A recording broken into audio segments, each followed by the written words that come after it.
बिस्मिल्लाहिर्रहमानिर्रहीम। अस्सलाम वालेकुम students. Ninth and pre ninth first chapter चल रहा था हमारा। तो इस चैप्टर में हम पहुँचे थे अब तक लेवल ऑफ ऑर्गेनाइजेशन तक। ठीक है, तो इसका फर्स्ट टॉपिक सब एटॉमिक एंड एटॉमिक लेवल हम लास्ट लेक्चर में इसको जान चुके हैं जी। तो नेक्स्ट जो है टॉपिक 2 जो है इसमें लेवल ऑफ ऑर्गेनाइजेशन में है वो है मॉलिक्यूलर लेवल जी। सब एटॉमिक एंड एटॉमिक लेवल के बाद फर्दर जो हमारे पास लेवल आता है वो है मॉलिक्यूलर लेवल। तो बेटा ये बात याद रखनी है आपने कि सब एटॉमिक पार्टिकल से एटॉमिक लेवल आता है, मीन एटम्स का वजूद बनता है, और एटम्स जब आपस में मिलते हैं तो उससे मॉलिक्यूल जो है वो वजूद में आता है। तो इन organism bio elements usually do not occur in isolated form, rather they combine through ionic और कोवलेंट बॉन्डिंग। जी, तो ये बात याद रखनी है बेटा कि जानदारों के अंदर बायो एलिमेंट्स जो हैं वो इनफरादी तौर पर अकेले तनहा नहीं रहते, बल्कि वो अपने ही एटम के साथ या अपने अलावा दूसरे एटम के साथ मिलके आयोनिक एंड कोवलेंट बॉन्ड बनाते हैं। ठीक है, और इन आयोनिक एंड कोवलेंट बॉन्ड के थ्रू वो मॉलिक्यूल जो है वो प्रोड्यूस करते हैं। The stable particle form by such bonding is called a molecule और बायोमॉलिक्यूल।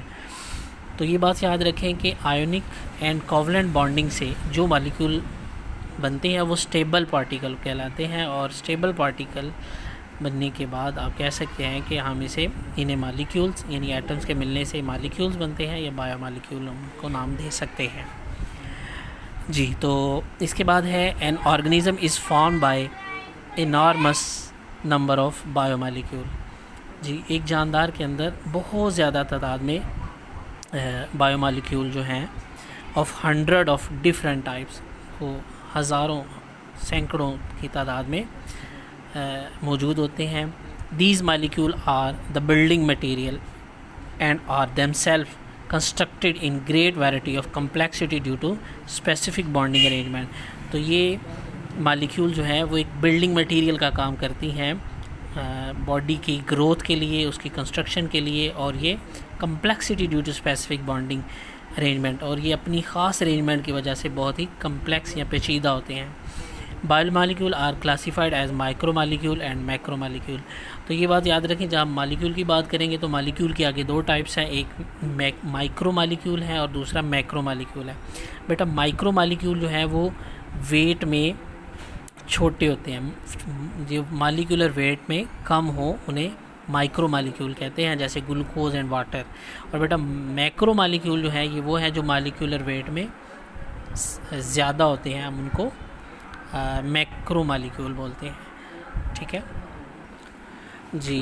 तो wait for example protein lipids. ठीक है, तो जो माइक्रो मालिक्यूल थे उनकी एग्जांपल थी ग्लूकोज एंड वाटर, और मैक्रो मालिक्यूल की एग्जांपल है बेटा starch and protein and lipids. ठीक है, तो बेटा नेक्स्ट हमारा जो है वो है ऑर्गेनल एंड सेल लेवल जी। स्टूडेंट्स यहाँ तक पहुँचने पर मैं फिर से रिकॉल करूँगा, ये अपनी बात याद रखनी है कि सब एटॉमिक पार्टिकल से एटम्स बनते हैं, एटम्स के मिलने से मॉलिक्यूल बनते हैं, और मॉलिक्यूल जब मिलते हैं तो बेटा ऑर्गेनल्स बनते हैं। ऑर्गेनल कौन से हैं?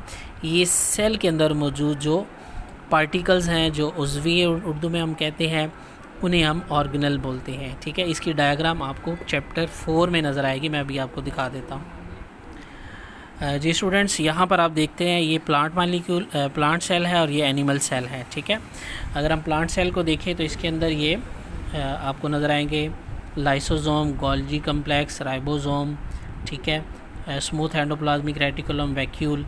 तो ये जितने भी पार्टिकल हैं इन्हें हम ऑर्गेनेल बोलते हैं। ठीक है, और यहाँ पर नीचे आप देख सकते हैं तो ये आपको centriole, ribosome, smooth endoplasmic reticulum, lysosome, Golgi complex, और यहाँ ऐसे ही माइटोकॉन्ड्रिया, साइटोप्लाज्म, वैक्यूल